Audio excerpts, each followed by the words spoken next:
welcome everybody to the first of many Chuck Jones Creativeside Chats. What we want to do with these are highlight creativity, highlight great Chuck Jones stories from family and others in the industry that have learned and been inspired by Chuck. And today we are going to start off with Chuck's grandson, Mr. Craig Kausen. And before I throw a question out to him, just to kind of give you an idea of the setup, we're looking at about 30 minutes. The first 20 minutes is some questions by me with Craig, some chit-chatting, and then the last 10 minutes we're going to open it up for Q&A. You'll see in your chat there, you should have possibly a little blue hand that comes up for raise your hand. That just kind of helps us see people that, if we can't see everybody in the grid view, that wants to ask a question. You can throw a question in the chat, and then Scott will be able to see those, and he'll kind of prompt us to who's got a question coming up, and Craig will go ahead and answer those for you. So we'll do that about 20 minutes in. So I'm going to kick this off with a super simple question. I'm a huge Chuck Jones fan. I've been a big Chuck Jones fan since I was little, and I watched Looney Tunes cartoons as good parents did. And I had 3 hours on a Saturday morning, and little did I know until I got into high school and I went to the library. I was a big animation fan. That's what I wanted to do. And I was looking through books that my high school library had, and I saw Chuck Amuck. And I'm like, that's interesting. Chuck Amuck, there's, Daffy Duck, Bugs Bunny on the cover. So I opened it up and I started to read through it and realized that this was the man that was responsible for my classic music knowledge, my gags, my timing, my love of animals, and all things insanely hilarious. So coming from that to now, I can only imagine that growing up with the legendary Chuck Jones was infinitely more adventurous than just reading about it in a book. So Craig, what was it like growing up with a legend in Chuck Jones? Yeah, we're supposed to now. Nice preamble to great stories. That doesn't put me on the spot at all, which is nice. But I think I do over the last, Chuck's been gone for 18 years now.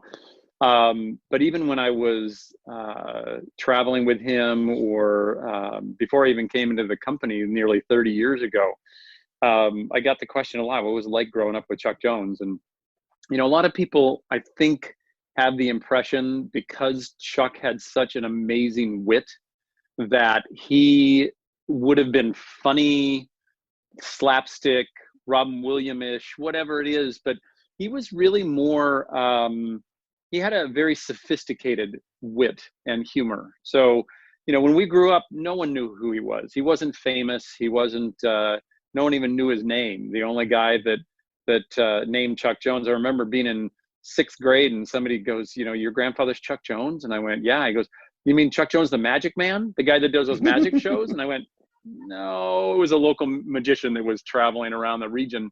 And no, he did things like Bugs Bunny and Roadrunner and stuff like that. And the response was always, oh, okay, yeah, not the magic man. That's too bad. So I think the realization came to me when I was probably in my 20s. And I think it really was when he started to get some feedback, when he started in the art business and going to galleries and whatnot in the late 70s, early 80s and things like that.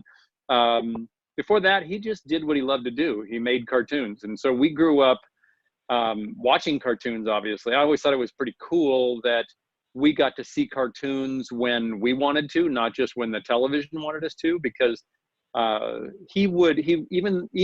grew up in Orange County, and my parents moved back from the East Coast when I was about 2 or 3 years old. And my grandmother moved down in the late 60s from Los Angeles because she got tired of Hollywood and being up there, and she wanted to be around us. So, but I remember he'd come down on the weekends because he was still making cartoons in the 60s when he was doing the Grinch and all that kind of thing. And he'd bring his personal 16 millimeter films with him down to the house, and he'd come back on Friday afternoon. I know he'd leave early to beat Friday traffic. So he'd come down Friday midday or whatnot and spend the weekend down there, and we'd go visit him at my grandmother's place. But I remember we had multiple Bell and Howell, those blue Bell and Howell projectors. I'm sure some of you remember seeing those, you know, where you put on the 16mm things and then you turn it on and you get that, and then the take up reel. And we learned probably at 3 or 4 years old how to create or be the projectionist. And it was always basically a fight between my brother and me. It wasn't much of a fight. He was older and bigger than I was, but you know, we got selected to be the projectionist. And but then we get to run maybe 6 or 7 cartoons that he had brought down. He was long past Warner Brothers, so these were things for him that he did 10 or 15 years before, or even more than that. But we got to sit with him, with usually there were the 3 of us grandkids. My mother was there at some times, but there were sometimes it was just my grandmother and grandfather sitting there, the 5 of us watching the cartoons in his living room down in Corona Lamar, just listening to that. And then you'd wait, what would it take? A minute before you got through the film, and then took the take up reel and spun it out real fast and put it back, and then put on the new one. And then he might give a little preamble to it of, you know, somebody that did something. At 4 or 5, at 6, I didn't really remember a lot of those comments, but I knew he would say those types of things. So, you know, it was a pretty fun part of growing up. But for us, he was just a grandfather to be around. So, you know, like everybody else's grandfather, everybody had a grandfather. Most people had a grandfather. And there were a lot of grandfathers that were a lot cooler than Chuck. At least that's what I thought at the time. There was a guy who managed a Gold's Gym back then, and you know, he could like lift 400 pounds or something like that. I always thought that was one of the coolest grandfathers around. He had biceps like were just the size of a mountain. But so that's part of it.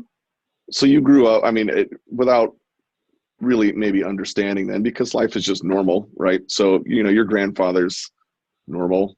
He just made the best cartoons in the world. And you get to view these things firsthand, right? You get to be the projectionist that shows these kind of things. Was there a moment that you had as you were growing up where maybe it became known? So like that person who said, oh, Chuck Jones, and they thought it was the magician, right? Was there a point where someone said, oh, that Chuck Jones, and it was that Chuck Jones? Well, and then yeah. that I mean, there were connection was times. I remember there was actually, there's a couple people throughout my childhood that actually kind of got it, that this was not a normal thing. Because he would come to school sometimes and meet our class or make a presentation, you know, because he would, because he'd gracefully do that. So I just dropped my phone. Hang on just a second. But but I remember, and every time he'd go to hundreds of schools when I remember growing up, and he would get asked to go out all the time, especially in the 60s and 70s. And of course, you know, he makes a presentation and everybody then is like, you know, whether you're in first grade or you're, you know, 10th grade, they're like, can we have a drawing? Can we have a drawing? And he said, he said, you know, I tell you, I'll make a deal. If you send me a note, just send me a letter. Here's my address, you know, whatever it was. And if you send me a letter, I'll send you a drawing. And most everybody, 99.9% of everybody who was given that opportunity didn't do it. And just because it's like, well, I got to write a letter, and for what and why? Yeah, I know, Ben, your face, exactly. So one of the guys that I know, it's like, huh? What? Do you like, you know how many Chuck Jones drawings, originals of his I have, and what I geek out? Could I write a letter? Oh, I could write a letter. Go ahead, you continue. So I could write a letter. So he'd always say that, and there were some that did, but most didn't. But I had a friend that I met in 7th grade, and we met in algebra class. Back then in 7th grade, having algebra was a really advanced thing. Now you've got, like, you know, 4-year-olds doing algebra and then calculus at 10. But back then it was kind of advanced. So we bonded in math, and in 7th grade we met, and his name was Mark Sklansky. And for some reason he knew that this is kind of cool. So he and we went to school all the way through high school, so 6 years together, and we were good friends.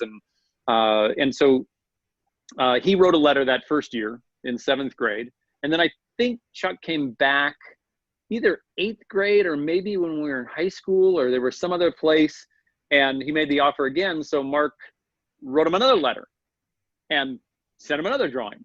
Well, I know that this is the case. I didn't know this really until about 8 years ago, when we'd stayed in touch for the whole time, and he became a pediatric cardiologist. You know, he was like valedictorian guy, that super smart guy in school that always is like, really? But he's now the chief of pediatric cardiology at UCLA, which is my alma mater. And then I went to see him because we'd always talked about bringing Chuck's work and joy and, you know, these types of images around his patients, you know, because he's got kids all and parents, and it's the families coming in difficult times. And so finally, about 8 years ago, when I became chief up at UCLA, he said, you know, let's get together and talk about this. He goes, I brought these in. I just wanted to show you. And he reaches in and he pulls out these the drawings and the notes that from 7th grade and 8th or 9th grade that he had still kept, and now he has in his office. And you know, discussing frames that looked like they were eating the paper away. So we reframed it for him, which was a good thing for his artwork. But he goes, yeah, I kind of knew it was a cool thing. So my brother and I both wrote notes both times. My brother wasn't even in the class, yet he wrote him a note too, and he sent him, you know, so they've got these couple things. But now in this, at UCLA in the pediatric cardiology department, we now have, I think, 24 works of art that have been hung throughout there. So you come in and here's Bugs Bunny in a doctor's outfit saying, "What's up, doc?" And then there's huge mural type things as you walk down the hallway. Each of the rooms where they're meeting with the doctor, the nurses and whatnot, all have a theme and whatnot. It was all because really that connection back then, and he had that personal connection with Chuck. And now everybody who comes in is like, wow, this is so great. So what I love about that, and Craig, you and I have a story on Chuck's legacy that we won't go into today because that'll be for another time, at Walt Disney Studios, our freak out day, if you will. Yeah, exactly. When, you know, the legacy of Chuck and how he touched people, because he wasn't just one of those people that he did what he did. You know, he thought of himself highly. Never one of that, you know, take your work, but never yourself that seriously, his quote, right? And when he got into his generosity and giving back and, you know, just mentoring people, period, I thought was fascinating. We'll get into the Disney story some other time. But what I love the personal. So you mentioned like kind of being a part, like he got a drawing, right? So this doctor gets a drawing, it affects him. He's got all the stuff up now in the Children's Hospital. But all that inspiration for those films, which led to all these legendary moments, had to have some muses, right? And I don't know about you, but when I was growing up, my dad was a preacher, right? So I was the subject of numerous sermon illustrations, right? Gosh, do I love those, right? Dad would mention some story about me, and it would tie in spiritually something into the Bible and into the message, right? So yeah, favorite, not so much. But so that's the, you know, being a part of somebody's work, right? However, you had a different twist on things, because not only is your grandfather a legendary animation director, artist, everything else, but he's got the greatest family at his disposal for his muses. And I think what the most legendary story that I hear in all of this is there's no seals around for him to draw. He's doing the white seal. He's, you know, trying to get some model work done for how seals move and all that other kind of stuff. And when you have no physical seals around, you make a seal. Yeah. Craig, how did he, and it has to move. It's not like you can take some pillows and, you know, put some diving flippers on it and then, oh, let's see. No, this thing's got to move. So Craig, how would you make a seal? Well, it's not how I would make a seal. It obviously is how Chuck. So Chuck did incredible research. He went to Chouinard Art Institute at the age of 15 and went through their 3-year fine arts program. And anatomy and life drawing were a big part of what he learned back then, what he studied.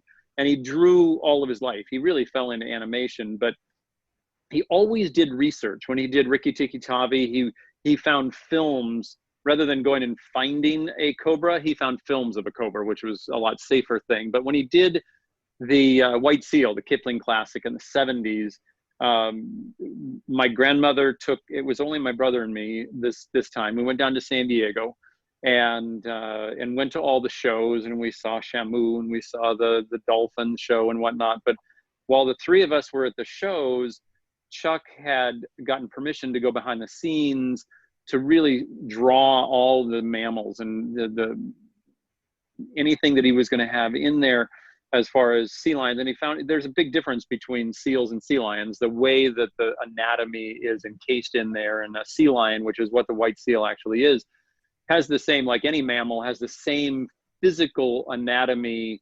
with the bone structures. The skeletal system of any mammal is going to be the same, whether it's, the humerus or the femur or the tibia and whatnot.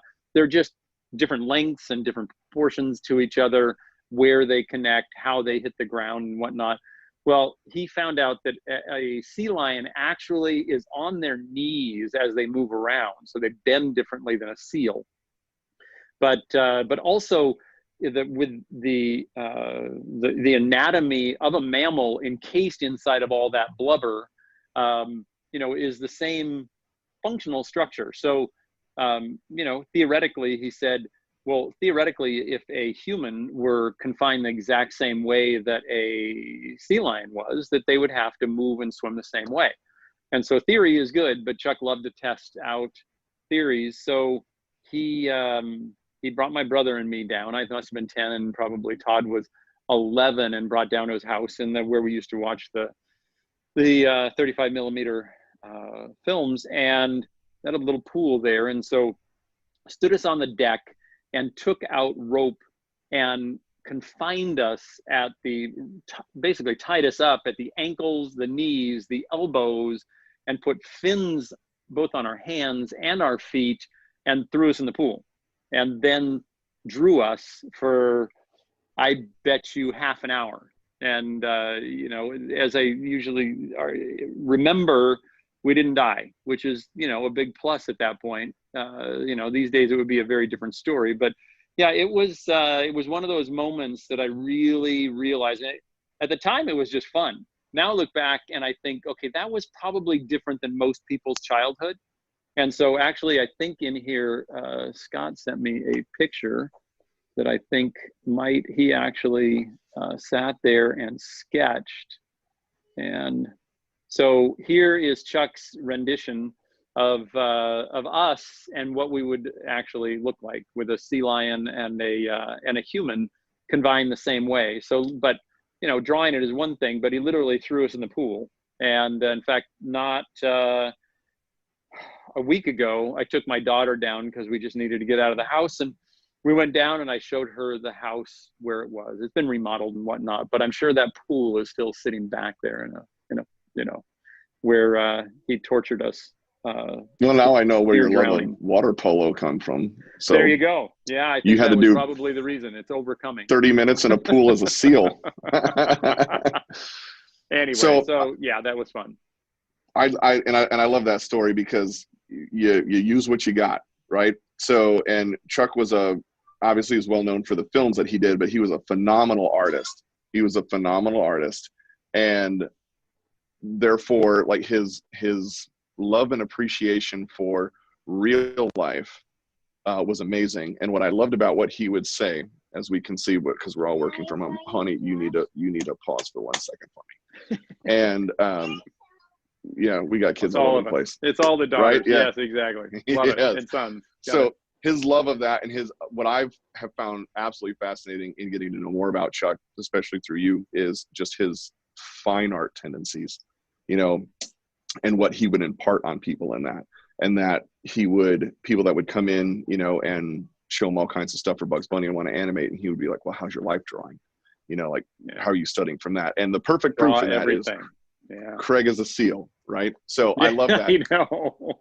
What Well, I and want to he do was a now is, fine go artist. ahead. He was a fine artist. Let me, there's this other image in here, and I'll put this back up if anyone wants to ask anything about it. But this is actually in the room that I am sitting in. This was one from the Chenard days of him doing life drawing. So it's pretty fun to experience his artwork and to look at the texture and whatnot, because, you know, the first and foremost, he was a fine artist. And then, like I said, you know, he came out of art school at 18 years old, and, you know, in the Depression, and fell into animation because he needed to eat. So there was no real industry to strive for, and there certainly wasn't the education for it. So anyway, it is fun to see what he created with his own pencil or his own charcoal or his own paintbrush. And yeah, I've gotten to handle some of those supplies as we have the Chuck Jones season of creativity rolling around. And I've gotten to physically sit at the desk as I have to set it up for the museum exhibitions. And man, do I geek out every time. Yeah. So what I'd want to do now is let's open it up to some questions if Yeah. you guys have any. I know I have lots of questions every time, you know, like as I find stuff and I'm like, Craig, what about this? What about that? And leads to super interesting stories. So guys, if you have a question, if you want to pop it in a chat, or if you want to, you know, kind of raise a hand there, and we can call on you, and then you can ask Craig. Who'd like to throw the first one out? I'll go for it. All right, Dave. All right, so here's my question to you, Craig.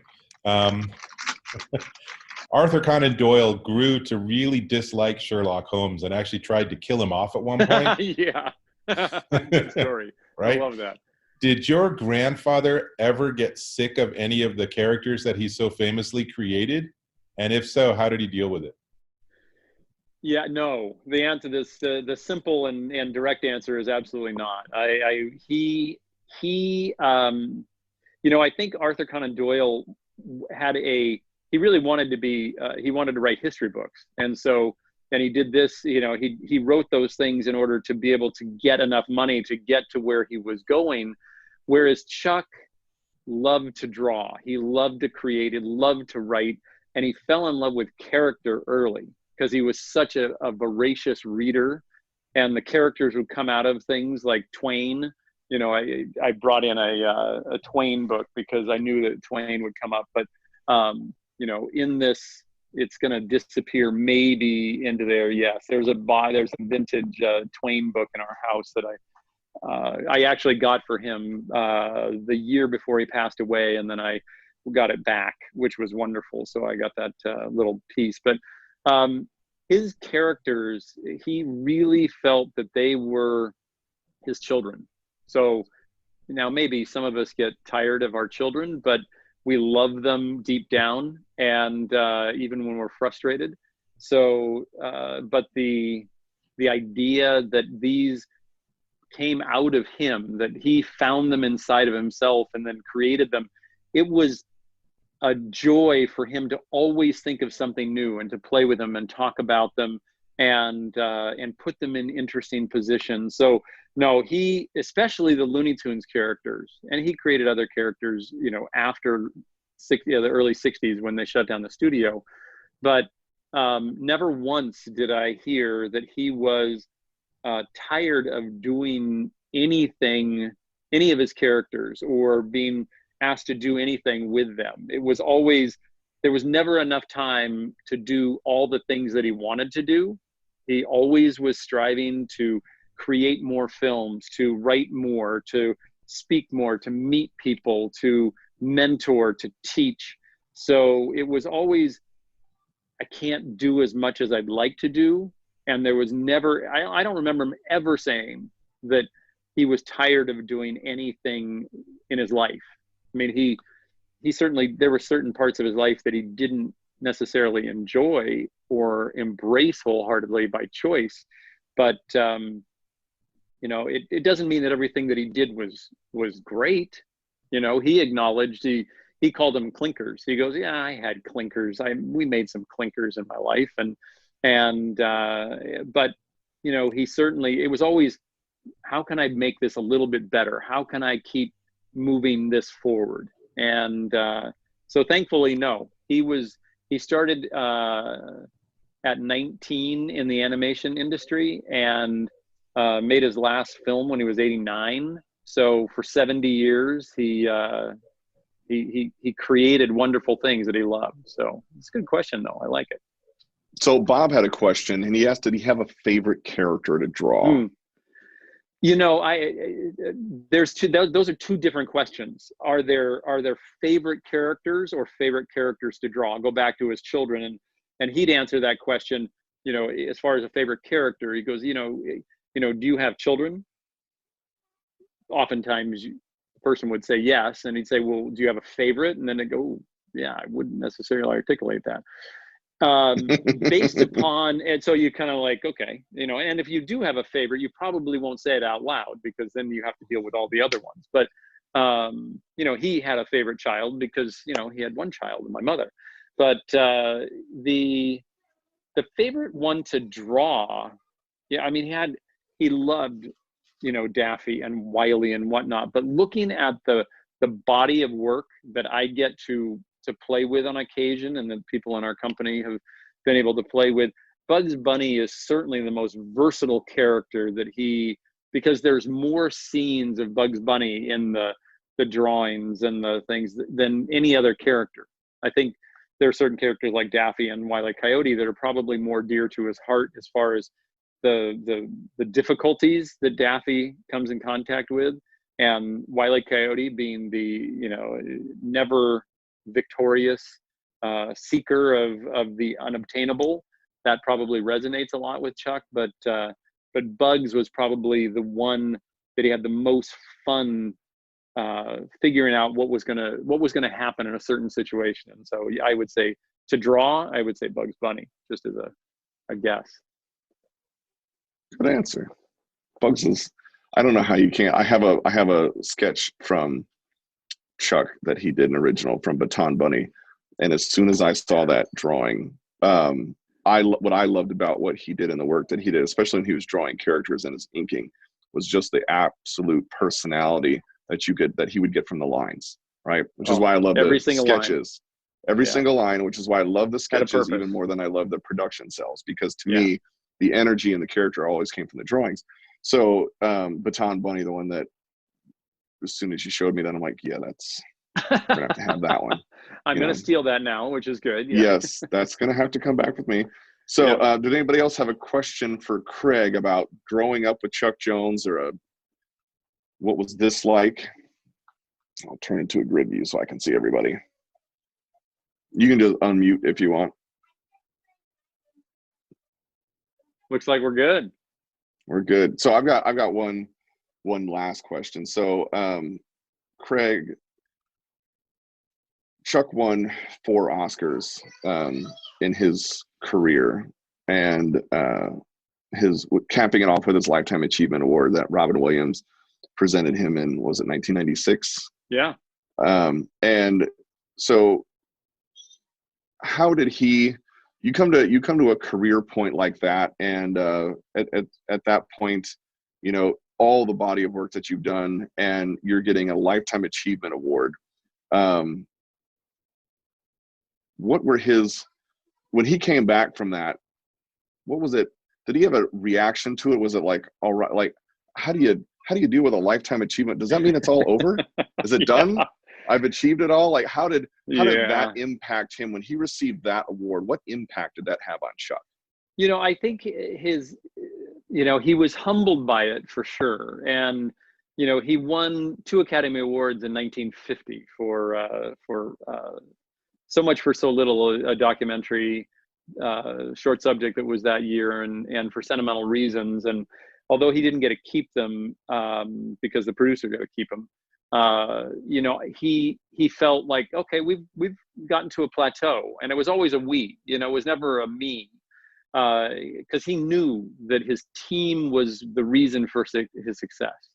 And you know, he surrounded himself with incredible people. You know, Maurice Noble and you know, the animators, Ben Washam and Kenny and all of those guys that were on his team, Mike Maltese, the writer. And so it was always a, we have achieved something. So there was a both a camaraderie as well as wanting to achieve, because there were 3 units at Warner Brothers at any given time, and like Friz Freleng and either Bob Clampett early or Bob McKimson later on, and others that came through. But Chuck and Friz were really the mainstays for those 30 plus years.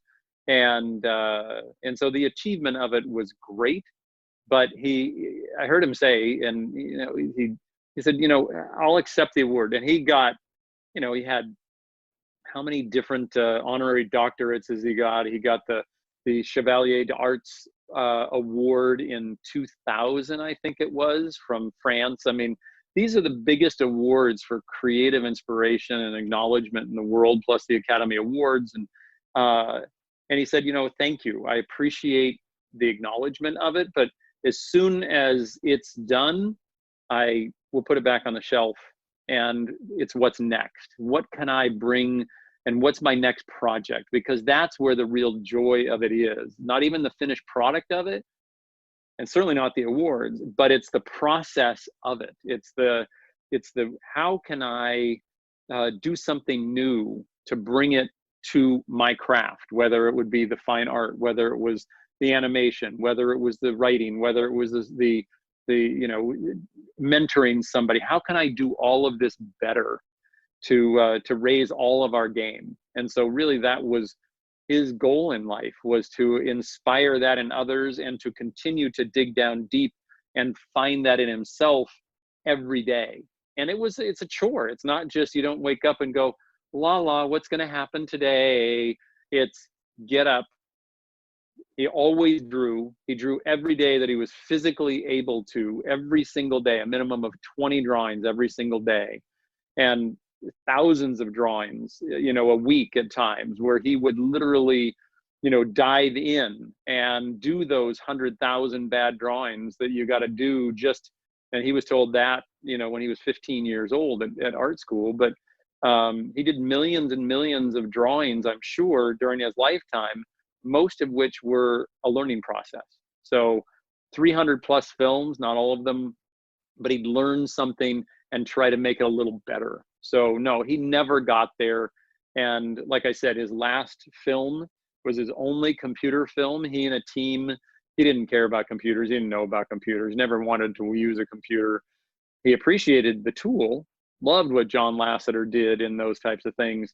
And he and John were very good friends, and appreciated the character. And Chuck mentored John in the early 70s when he was at Cal Art. So it continues to spread that way. But in 2001, he did Timberwolf. If you haven't seen it, we'll talk about it another time. But imagine a wolf whose name was Thomas T. Wolfe, and the T stands for timber. And every time he says his name, a tree falls on his head. Go. So there you go. So that was his last series of film production. So Jesse, you took your mute off. Did you have a question? No, I'm good. Just listening. Yeah. Okay. All right. Are you enjoying yourself? Yes, thank you. Okay, good. Is anybody not enjoying themselves? Please raise your hand. Okay, well, then good. I'm enjoying myself. Oh wait, no, wrong hand. This hand. Can you hear me? This hand. Yes. Yeah, we can hear you, Bob. Oh, good. Okay, Craig, I had one question. Yeah. So were there any individuals that inspired the personalities of those characters that your grandfather drew? Well, yeah, certainly. I mean, there's a lot of inspiration for the characters, but it's not so much people as it is descriptions of things. And there were people that in Chuck-a-Muck, I'm trying to remember, that was sort of a Bugs Bunny was sort of a cross between Mae West and Groucho Marx. And so there were characterizations, there were assets that he knew and appreciated. And and I think it's probably a little late to get into Wile E. Coyote and its inspiration, but we'll another time. He did in Mark Twain's Roughing It read a passage about a coyote when he was 7 years old, when Chuck was 7 years old, about a coyote that Mark Twain described, and that lived with him in his visualizations that he then pulled out 30 years later for Roadrunner and Coyote. So I think there's certainly characters within the cartoons that were like characterizations of, and you see their names and whatnot. If you look at the fat opera singer in nope, Giovanni Jones, long-haired hair. yes, long-haired hair. Thank you. I knew there was a hair in there. Where they were, where you got Carlo Jonesy and you've got Mike Maltese and there's a lot of characters in there. Like Friz Freeling created Yosemite Sam, and absolutely did. It was Friz. You know, Friz was an angry, loud man at times, and but he was surly and whatnot. I do think that Daffy Duck, though, you know, was kind of wild and crazy to begin with, and they were looking for a voice for him. And Leon Schlesinger, the owner of the studio back then, had a lisp, and they were trying to figure out a new voice for Leon or for Daffy, and somebody goes, "Oh, let's use Leon's voice." And so they got a lisp out, and they're, you know, the Daffy Duck that we know today has got all that. But then halfway through that first film, they all figured out that Leon was actually going to see this, and they'd all get fired. So they didn't, which was fortunate. But he didn't even notice that it was his voice or his lisp that it was in Daffy Duck's voice. But so not necessarily a single person, Bob, but definitely the characterizations that come out of all of us, I think, can conglomerate into those. So good to see it, Bob. So Robert put up Dorothy Parker and Errol Flynn. Yeah, that's it. Thank you very much. I knew that it was that. What was that?